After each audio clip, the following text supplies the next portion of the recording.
Hello, my loves, and welcome to episode 113. My name is Angela Noel, and this is the Reclaim Your Fire podcast. And in this episode, we are continuing on with the healing series, and the topic for this episode is about healing through detachment.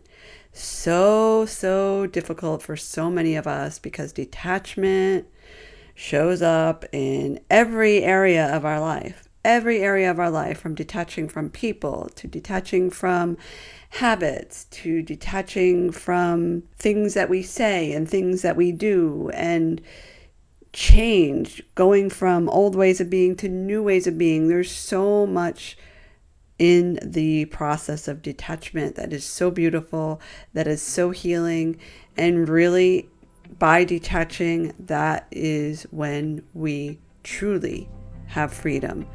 So stay tuned.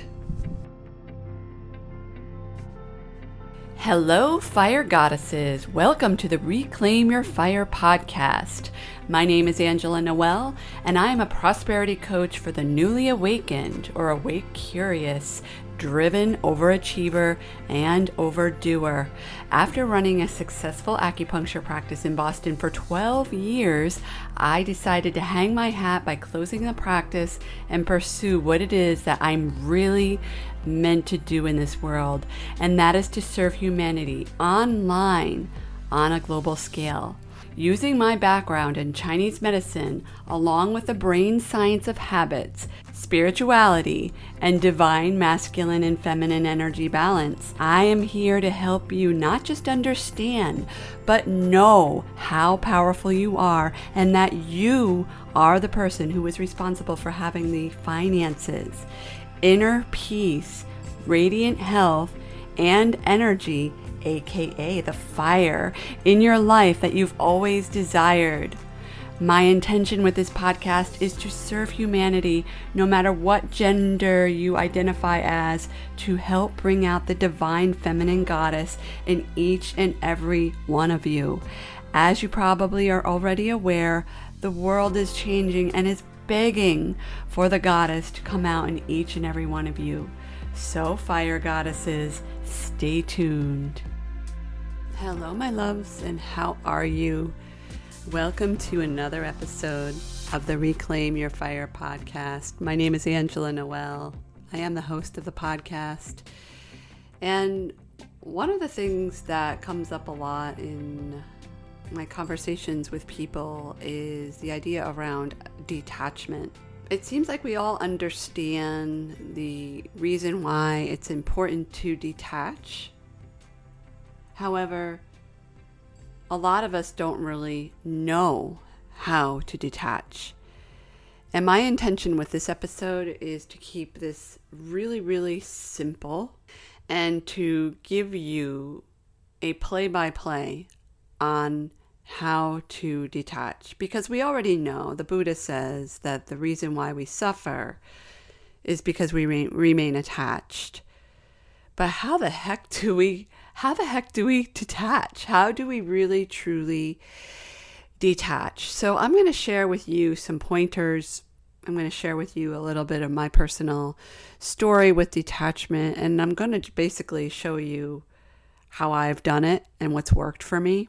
But I want to say one thing before I go on, and that is detaching, as long as we have an ego and as long as we live in 3D reality, I do truly believe that detachment is always going to be a practice.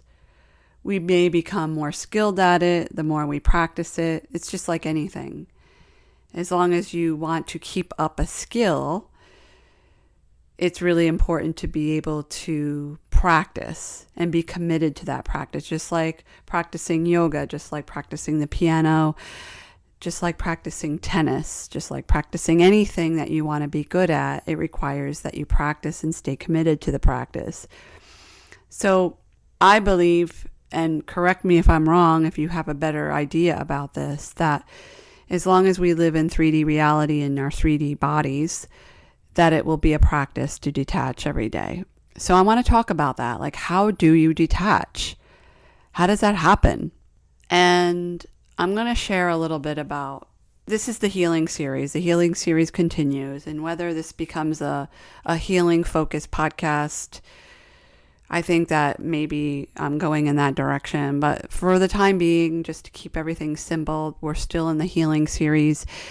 And I want to discuss the idea of how you can heal and be free, because that's what we all want, right? In the end, when you ask people like what they truly want in life, they want love, they want healing, they want freedom, right? And all of those things can be attained through detachment.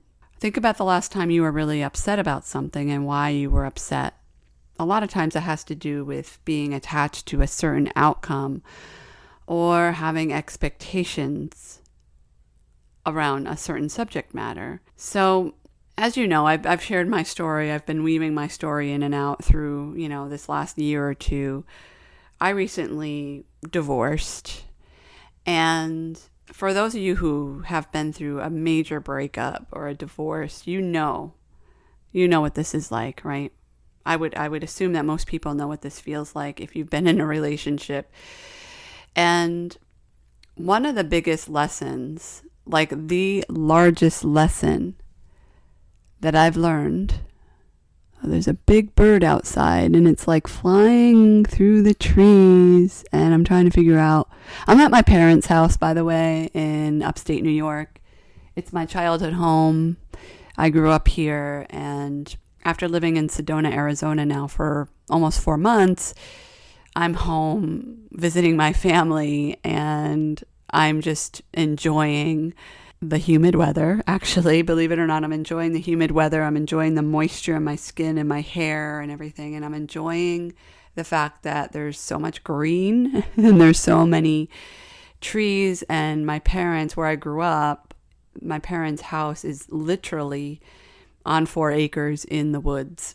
And so I'm recording this podcast. I'm looking out the window at all these trees, and okay, it's a turkey vulture. It just showed itself.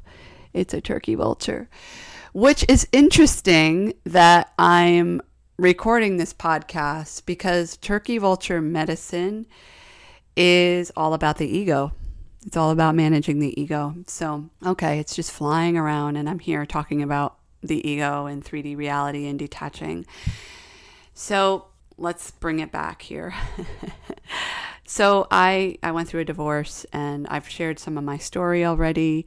But one of the biggest lessons that I had to learn through this experience was the very importance of detaching from the relationship. And it's really interesting because just when I thought that I had pretty much detached, I was being shown how much I had not detached yet. Does that make sense? So I wanted to share, first of all, the incredible freedom that this experience has offered me. First of all, there's the whole process of letting go of somebody that is really just not right for me. So there's that process. And then there's the idea that, okay, I physically left this relationship, and now there's all the healing that takes place as a result. Right. So that was the second phase. And that's when I was still living in the Boston area, but I was living in my condo, and I lived there for just over a year and spent 1 year of healing. And I think about how that phase looks so different from where I'm at now and what healing looks like today. Because one thing I want to impart to all of you is that, like detachment, healing never stops either, right? I was having a conversation today with some family members about this specifically, and we were sharing, we were in a, family powwow basically, and we were sharing some things. And one thing that came up is that the reason why we encounter conflict in our lives, The reason why we are challenged with relationships, whether it be any kind of relationship, really, a work relationship, a family relationship, a friendship, relationships with your children. The only reason why these challenges happen is because it gives us an opportunity to heal ourselves. So if you have a family, chances are this might be a really familiar scenario, right? Where there could be a family member who is kind of a petty tyrant. I love that term, by the way. A petty tyrant, like somebody who likes to, and it could be totally subconscious, right? They could either be aware or unaware that they're doing this, but they like to push boundaries, right? There probably is a person in your life like this. And when I encounter a petty tyrant now, I wouldn't say I get excited, but I would say that I feel gratitude for that petty tyrant. Because that petty tyrant is giving me an opportunity to grow and evolve by pushing my limits, by pushing me out of my comfort zone, by forcing me to have a difficult conversation with somebody, or enforce a boundary, or maybe I'm being asked to end the relationship, right? None of this is comfortable, right?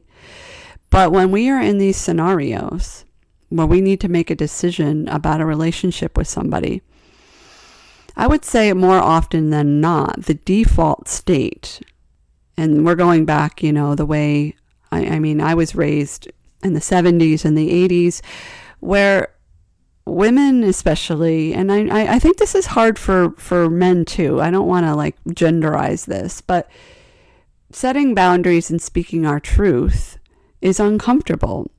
And unfortunately for women, when we do this, traditionally, that's when we become labeled as being difficult or bitchy or conceited or whatever. But as we're starting to evolve out of the old earth consciousness, which as far as I'm concerned, the 70s and 80s were very much old earth, into new earth consciousness, where we're at now, it's becoming more and more clear and important to speak our truth. So now when I have these relationships with people and these things come up, it doesn't feel good. I mean, for me personally, it's not like I'm like, oh, wow, like how exciting. Maybe I should change my point of view here. But when I have this opportunity to have these difficult conversations, I reframe it now as, wow, I'm going to stretch myself more today. And as a result of being stretched and uncomfortable, I'm going to get to grow and evolve even more. So that's kind of where I want to land right now, is to give you some tools about how to cultivate freedom, how to cultivate love and more joy in your life by detachment. How do you do this, right? Because attachment is, I feel like attachment, it's like ingrained in so much in our souls. We get messages of attachment in music and movies. And in one of my podcasts recently, I talked about, was it the last podcast? Yes. The Valentine's Day one that I brought back, the encore episode, where I talked about the messaging in the soap opera. I just laugh, like the guiding light. Oh my God.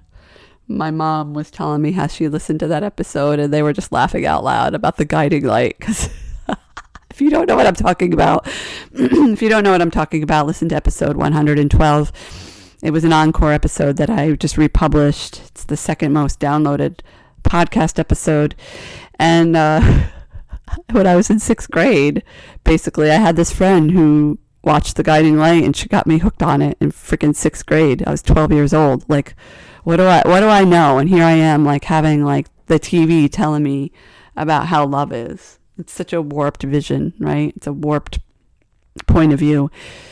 However, that's how so many of us believe, Disney and love and the Prince and Prince Charming and everything. And while I do believe that that kind of love can exist, you can have your Prince Charming, I just don't know that the delivery and the method and the way that we're shown that it should just happen is just totally inaccurate and not realistic whatsoever. Because, as you know, love is not, it's a feeling, but it's also a choice, right? It's a commitment. So how do we detach? How do we detach from all this messaging?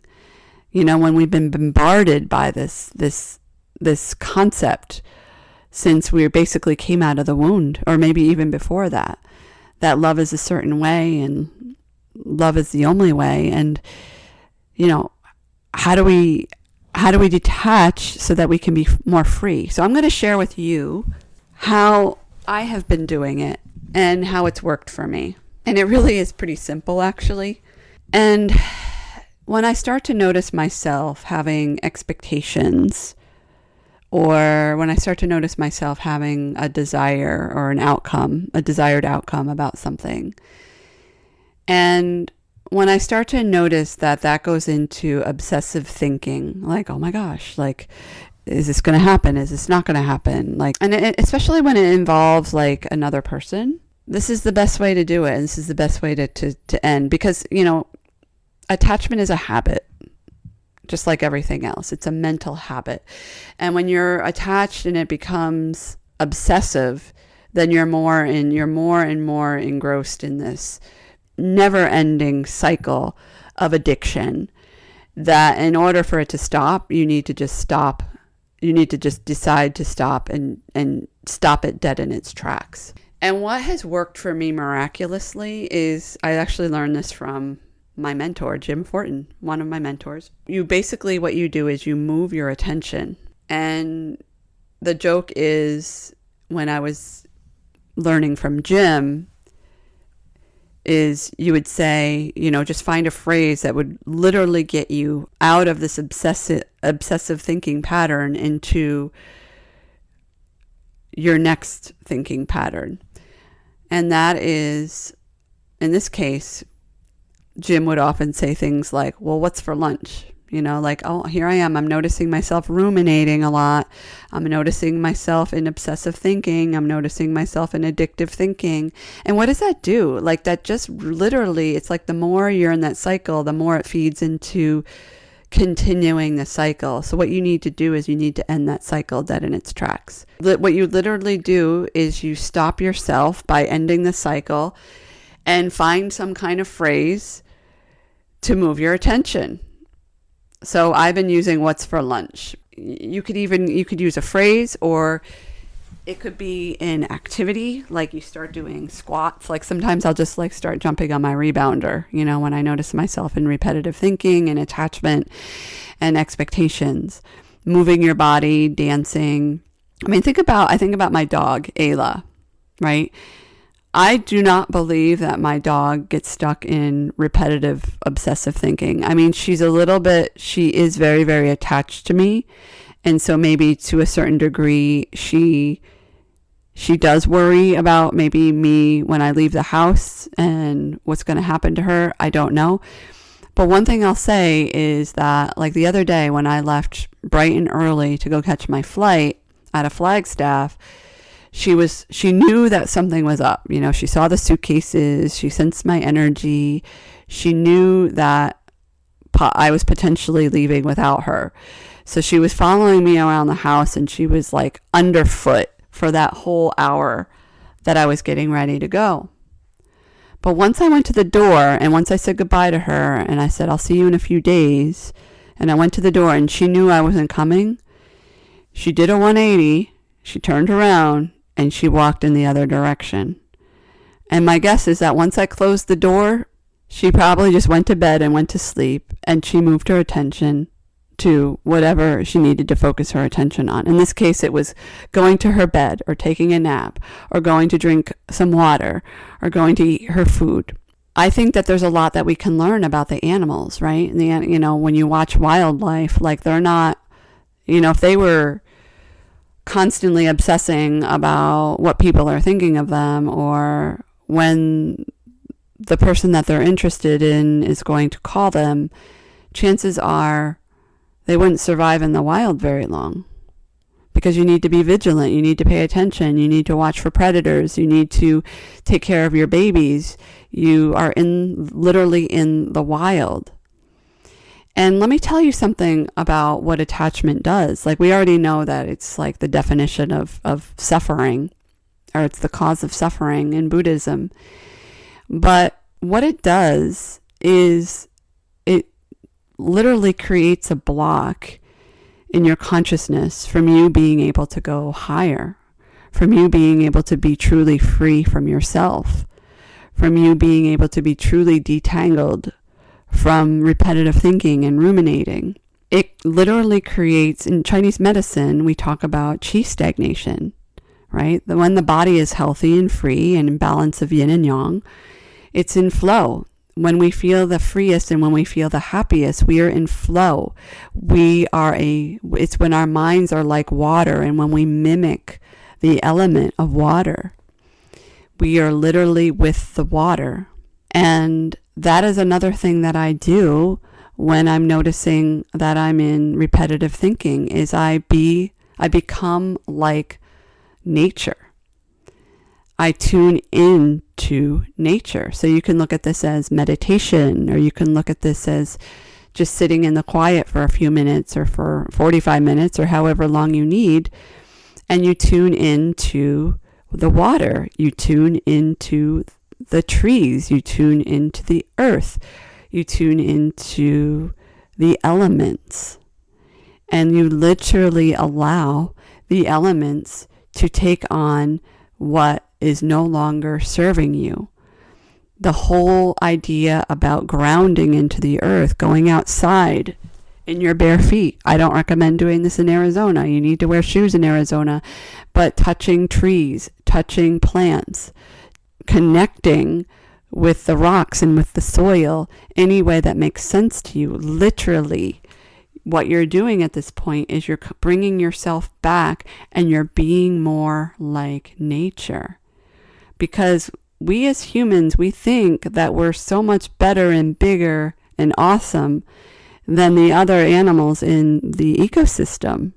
But I really disagree with that. I think it's lovely that we have these big ass brains, but clearly history is showing us that we're not making use of these big ass brains, are we? We're literally destroying ourselves in front of our very eyes, not to sound abysmal, because I think that we have like a big opportunity right here to be able to grow and evolve so that it doesn't become cataclysmic or abysmal.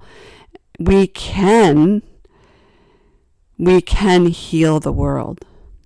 We can heal the world, but what we need to do is we need to get out of our self-importance. We need to remove ourselves from attachment. We need to heal so that we can be free. So that's another thing that you can do in order to free yourself from attachment and from repetitive thinking, is literally, and it's really another way of moving your attention, right? It's all just different ways of moving your attention. So I talked about having a phrase, what's for lunch. I talked about going into nature, tuning into the elements. You know, I was going through something really, really challenging a couple of weeks ago. And every night I go out and I walk Ayla before bed, and it's usually dark out. And it was when that big super full moon was coming, and it was maybe half illuminated at this point. And I was outside walking at night, looking at the sky as I often do, and I connected with Mama Kila. I connected with the moon, and she was giving me all the guidance that I needed. Like, for me, the moon feels like home. So whatever makes sense to you, like for some people it's water, for some people it's literally sticking their feet in the soil. But we live on this planet for a reason. Pachamama, Mother Earth, is our mother. Literally, she's here to nourish us. She's here to nurture us. She's here to help us. She's here to be here for us, to help us heal. So use her. Like, yes, give back to Mother Earth, right? Say prayers for Mother Earth. Water her. nurture her back, give gratitude for her, but she's also here to help us. And that's just in our society where we feel like we're like these like big hot shots. We forget about our planet. And just as a reminder, we have no planet. We have no people, right? We have no life. So it's time for us to get back into the basics. Tune into the Native Americans. Tune into your natives wherever you live. And allow them to give you messages. Start reading books by some of these people that were maybe some of the natives, natives to your country, Chief Seattle, whatever makes sense to you. And really just allow yourself to have that space, to have that quiet, whatever that looks like for you, in order for you to truly rest and be away from all the chatter and all the noise. Because let's face it, if you go along with what society has told you for, your whole lifetime by watching TV and listening to the news or watching the news or being on social media, being on our phones, those are all traps. And don't get me wrong, I love my phone. I really do. I love technology. There's this part of me that thinks technology is so cool.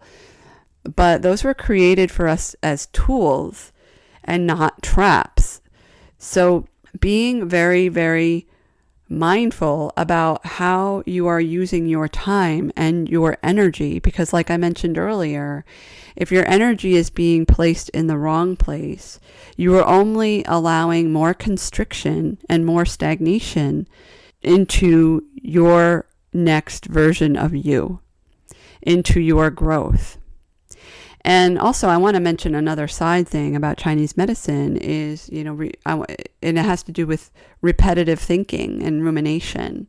Repetitive thinking and rumination actually does damage to the spleen and stomach channels.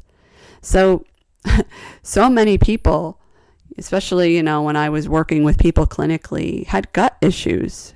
And I know now, like, people are still walking around with leaky gut and SIBO and gut dysbiosis and gut imbalance. And have you ever paused to consider that the reason why your gut is off is because of your mind? Because of the way that you have not managed your mind. Are you obsessing? Are you addicted? Are you ruminating? And how is that affecting your health? So these are just some little steps, little things that you can do. And maybe it doesn't sound little. Maybe it sounds like it's big. But my invitation to you is that if you're listening to this right now and you are in your addictive pattern of being attached, I invite you to consider how it's affecting your mind and your body and your spirit and your freedom and your joy and your bliss and what you want in your life. For most people, they just want to be free, however that looks for them. They want to be free. So if you're really struggling with detaching, know that it's totally normal to feel that way also, because we're human. We're human. We're here to learn our lessons. And for me personally, learning how to detach has brought me the most amount of freedom in my entire life. Like where I was 5 years ago. I was in my self-importance and I was in my attachments and I was in my limited thinking, and it wasn't getting me anywhere. There was no growth. And I think about, just in the last year, what kind of freedom I have been blessed with as a result of truly just letting go. And I'm not just, and it doesn't just end. I want to reiterate this. And it doesn't just end when you do the big thing, because the ego is always going to try to convince you of why you need to be in its little hole.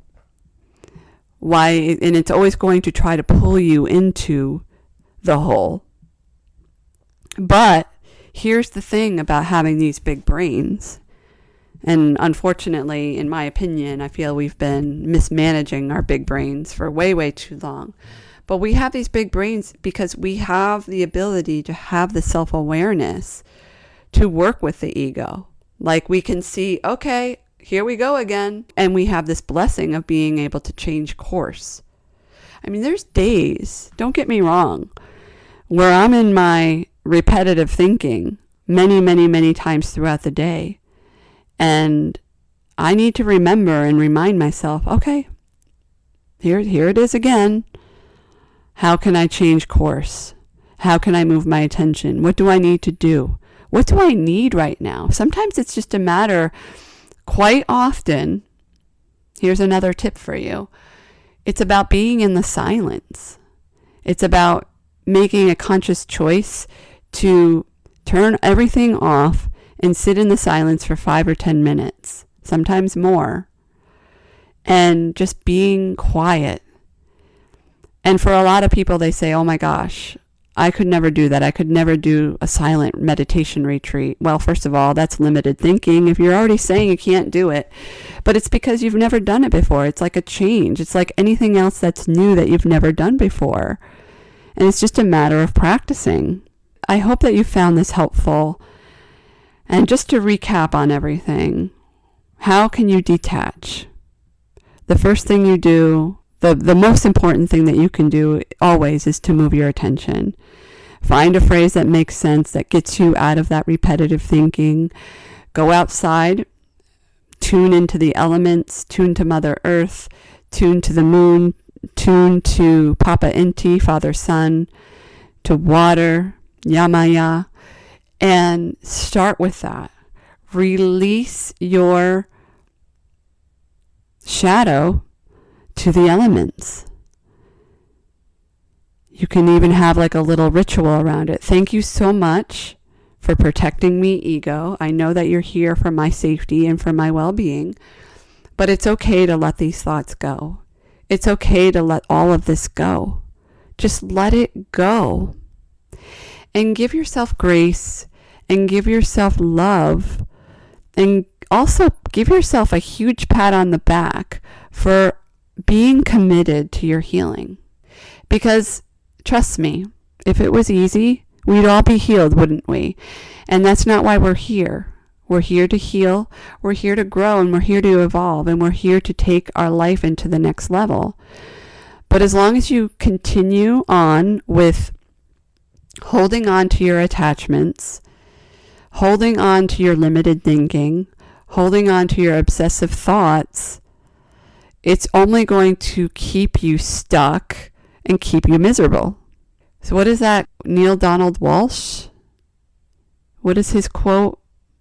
Everything is on the other side of your comfort zone or something. I totally botched that. That is not the quote.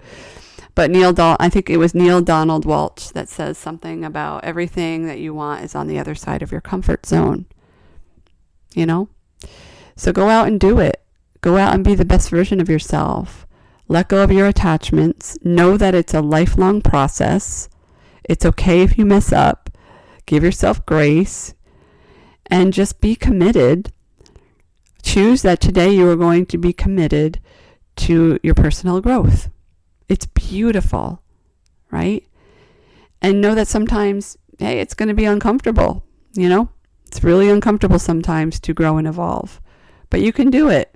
The fact that you're still listening 33 minutes in tells me that you're a pretty committed person if you're still listening to me ramble on about detachment and growth and freedom. And I want you to know that I'm here for you. You know, let me know your takeaways.